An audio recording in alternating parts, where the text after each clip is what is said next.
পথ যেন হয় শান্তির, মৃত্যুর নয়, এই স্লোগানকে সামনে রেখে খাগড়াছড়িতে নিরাপদ সড়ক চাই খাগড়াছড়ি জেলা কমিটির ভবিষ্যৎ কর্মপন্থা বিষয়ক মতবিনিময় সভা অনুষ্ঠিত হয়েছে।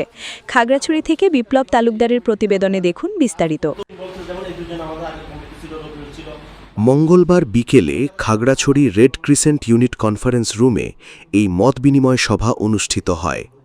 নিরাপদ সড়ক চাই নিশ্চা বিভিন্ন সময়ে সড়ক দুর্ঘটনা হ্রাস ও জনসচেতনতা বৃদ্ধির লক্ষ্যে খাগড়াছড়ি জেলা ও উপজেলা পর্যায়ে মতবিনিময় সভার আয়োজন করেন। এই সভায় নিরাপদ সড়ক নিশ্চিত করতে সেফ সিস্টেম অ্যাপ্রোচ গ্রহণ, চালকদের প্রশিক্ষণ, সড়ক আইন প্রয়োগ এবং পথচারীদের সচেতনতা নিয়ে আলোচনা করা হয়। সড়ক নিরাপত্তা নিশ্চিতকরণ। উন্নত দেশের মতো নিরাপদ সড়ক নিশ্চিত করতে সেফ সিস্টেম অ্যাপ্রোচের ওপর জোর দেওয়া হয়। জনসচেতনতা বৃদ্ধি।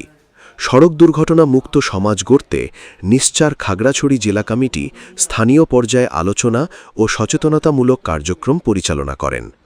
সড়ক শৃঙ্খলা ফেরাতে সব রাজনৈতিক দলের সদিচ্ছা ও কার্যকর উদ্যোগের আহ্বান জানানো হয় এই মতবিনিময় সভায় এবং মতবিনিময় সভার মাধ্যমে স্থানীয় চালক, পথচারী এবং কর্তৃপক্ষের সাথে সমন্বয় সাধন, নিরাপদ সড়ক নিশ্চিত করতে স্থানীয় প্রশাসন ও জনপ্রতিনিধিদের সাথে নিশ্চার মতবিনিময় সভাগুলো নিয়মিত অনুষ্ঠিত করার জন্য জোর দেওয়া হয়। অনুষ্ঠানে এ সময় উপস্থিত ছিলেন অধ্যাপক মোহাম্মদ দুলাল হোসেন, অ্যাডভোকেট আবদুল্লাহ আল মামুন, প্রমোদ বিকাশ ত্রিপুরা, সাইফুদ্দিন আবু আনসারি মিঠু, অ্যাডভোকেট মোহাম্মদ রবিউল ইসলাম ও টিন্টু ত্রিপুরা।